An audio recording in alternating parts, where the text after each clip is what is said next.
সালামু আলাইকুম সম্মানিত ভিউয়ার্স। এর আগের এপিসোডে আমি বলেছিলাম যে 1971 সালের এই কচি শিশু বাংলাদেশ ছিল ভারতের কাছে একতাল নরম কাদার মতো। সেই বিষয়ে আজকে একটু কিছু কথা বলবো। এর কথিত স্বাধীন বাংলাদেশ ছিল ভারতের কাছে একতাল নরম কাদার মতো। সমরেশ মজুমদারের কালবেলা উপন্যাসের নায়ক অনিমেষের শেষ মন্তব্যটি ছিল এরকম: সে কুলের শিশু সন্তানকে নিয়ে বলেছিল তার হাতে এখন একতাল নরম কাদা। এই কথাটি কেন বলেছিল? কারণ এই শিশু সন্তানকে সে যেভাবে ইচ্ছা সেভাবেই গড়ে তুলতে পারবে। ঠিক বাংলাদেশেও 1971 সালের পরে বুদ্ধিজীবীদেরকে হত্যার মাধ্যমে এবং সেই দায় পাকিস্তানকে চাপিয়ে এক ডালে দুই পাখি মেরেছে। এক হলো বুদ্ধিভিত্তিক, আমাদেরকে প্রতিবন্ধী বানিয়েছে, আর বুদ্ধিহীন জাতিকে তারা যেভাবে বয়ান দিয়ে তৈরি করেছে ঠিক সেভাবে এই জাতি গড়ে উঠেছে। যদি তাই না হতো তাহলে ক্ষুদিরামের মতো একটা কিশোর সন্ত্রাসী জঙ্গি সে ইতিহাসের নায়ক বানিয়েছে। বাংলার মনে মনে, বাংলার প্রতিটা মানুষের মনে মনে মণিকোঠায় সাইন দিয়েছে যে সে নায়ক। ক্ষুদিরামকে বাংলার মানুষ নায়ক হিসেবে জানে, কিন্তু সে ছিল একজন উপমহাদেশের প্রথম জঙ্গি, তাও একজন কিশোর। এই কিশোর জঙ্গি হওয়ার পিছনে তৎকালীন ব্রাহ্মণ্যবাদী হিন্দুরা দায়ী ছিল এবং তারা এটাকে আরো উৎসাহিত করেছে। তারা এর জন্য অনুশোচনা করেনি, তারা এর জন্য ক্ষুদিরামকে নায়ক বানিয়ে সারা ভারতবাসীর মনে উপস্থাপন করেছে। পরে মাস্টারদা সূর্য সেন 1971 সালে দেশ স্বাধীন হওয়ার পরে ঢাকা বিশ্ববিদ্যালয়ের হলের নাম হয়ে গেল জিন্না হলের পরিবর্তে হয়ে গেল মাস্টারদা সূর্য সেন হল। এই সূর্য সেন কে ছিল? সূর্য সেন ছিল বাংলাদেশ বিরোধী, বঙ্গভঙ্গ বিরোধী একজন সন্ত্রাসী, তার সাম্প্রদায়িক সন্ত্রাসী, আর তারা হচ্ছে বিপ্লবী।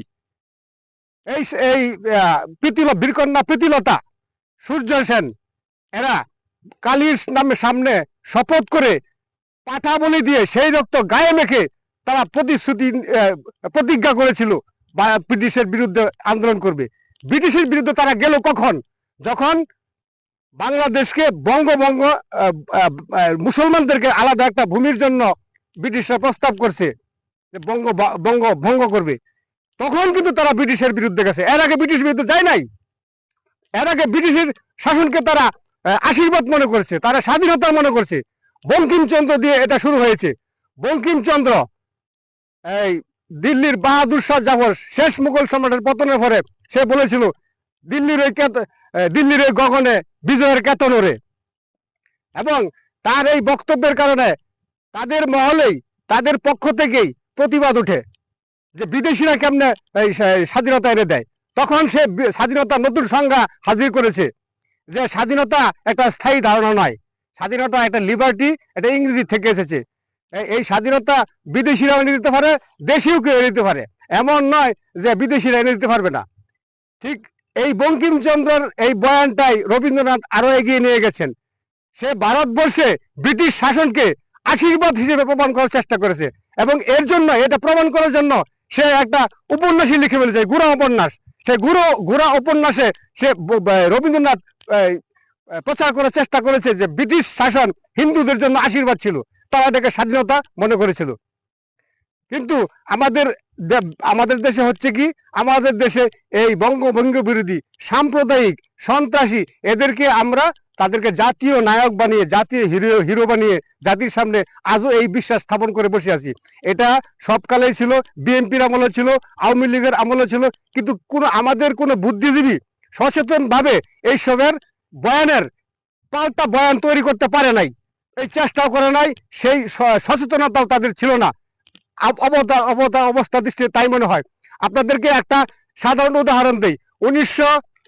2001 কি 3 সালে, সম্ভবত 3 সালে আমি জাতীয় কবিতা উৎসবে কবিতা পাঠ করতে গিয়েছিলাম। সেখানে সমুদ্রগুপ্ত জাতীয় কবিতা পরিষদের সম্পাদক ছিল। কিছুদিন পরে ওই কবিতা আমি পাঠ করেছিলাম ওই কবিতা উৎসবে। কিছুদিন পরে জানতে পারলাম এই সমুদ্রগুপ্ত ছিল মুসলমান, তার নাম আব্দুল মান্নান সৈয়দ। আপনি চিন্তা করতে পারেন, বাংলাদেশে একটা কবিতা পরিষদের সম্পাদকের পদ এবং সাংস্কৃতিক জগতে একটা লাইমলাইটে যাওয়ার জন্য হিন্দু নাম ধারণ করতে হয় কেন? কারণ তারা এইভাবেই বয়ান তৈরি করে দিয়েছে, আমাদেরকে বুদ্ধিভিত্তিক ভাবে দেউলিয়া করে দিয়েছে।